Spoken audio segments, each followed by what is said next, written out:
আজকের recipe chicken মালাইকারি কোপ্তা বা chicken kofta. এর জন্য নিয়েছি এলাচ, দারচিনি, গোলমরিচ, সাদা গোলমরিচ, শাহি জিরা, জয়ত্রী, ধনিয়া, জিরা, জয়ফল।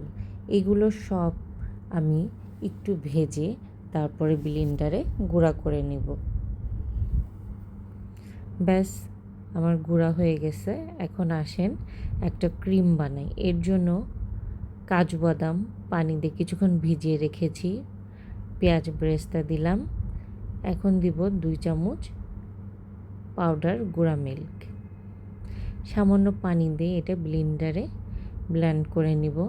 ব্লেন্ড করে ঠিক এভাবে ক্রিমটা হবে। ব্যাস এখন চিকেন নিয়েছি, ফার্মের মুরগি বুকের পিসটা নিয়েছি।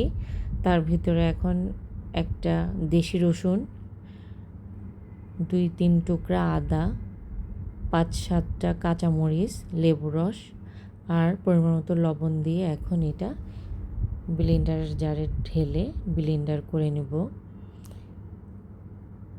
এর সঙ্গে 2টা পাউরুটি দিব। 2টা না, অবশ্যই এখানে আমি 3টা দিয়েছি।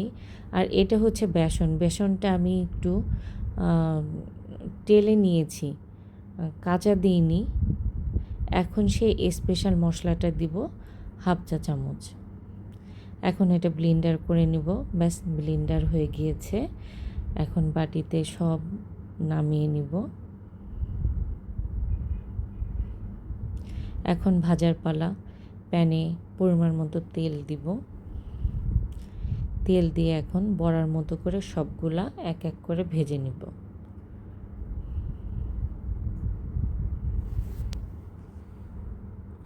উল্টে পাল্টে সবগুলা বাদামি বর্ণের করে ভেজে নিব। ভাজা আমার হয়ে গিয়েছে। এখন আমি সবগুলো বল উঠিয়ে ফেলব। এখন এই তেলের মধ্যেই পেঁয়াজ দেব। পেঁয়াজটা একটু ভালো করে ভেজে নিব। পেঁয়াজের ভেতরে 2টা তেজপাতা ছিঁড়ে দিব, 1 চা চামচ রসুন, 1 চামচ আদা। এখন এই 2টা আমি ভালো করে তেলের সঙ্গে নেড়ে নেব, যাতে রসুন আর আদার কাঁচা গন্ধটা না থাকে। এবার 1 চা চামচ হলুদের গুঁড়া, 1 চা চামচ মরিচের গুঁড়া দিয়ে মশলাটা আরেকটু ভালো করে আমি কষিয়ে নিব।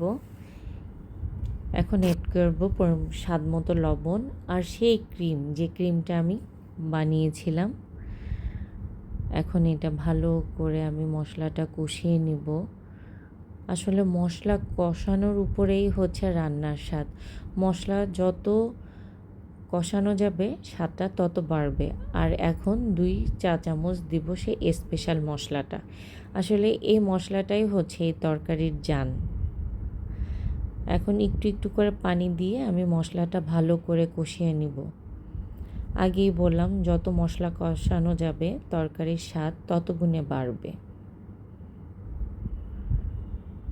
মশলা প্রায় কষানো হয়ে গিয়েছে। এখন পানি দিয়ে ঝোলের পানিটা একটু ফুটতে দিব।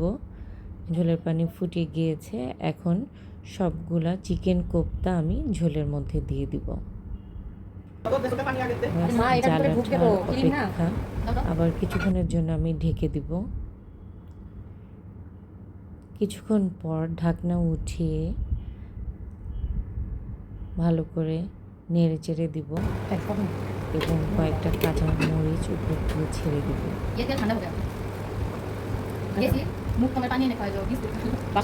এখন ভালো করে নেড়ে চেড়ে রান্না করে অলমোস্ট হয়ে এসেছে। এই সময় আমি 1 চা চামচ ঘি দিব। ঘি দিয়ে একটু ঢেকে দিব, যাতে ঘিরানটা পুরো তরকারিতে মিশে যায়। ব্যাস প্রায় আমার রান্না হয়ে গিয়েছে তরকারি। এখন পরিবেশনের পালা। এখন যে ক্রিমটা বানিয়েছিলাম কাজু বাদামের, সেটা উপরে ছিটিয়ে দিব এবং কিছু পেঁয়াজ বেরেস্তা উপরে ছিটিয়ে দিয়ে আমি ডেকোরেশন করে নেব। ব্যাস হয়ে গেল আমার চিকেন কোপ্তা বা চিকেন মালাইকারি কোপ্তা। কেমন লাগলো রেসিপি আমাকে জানাবেন।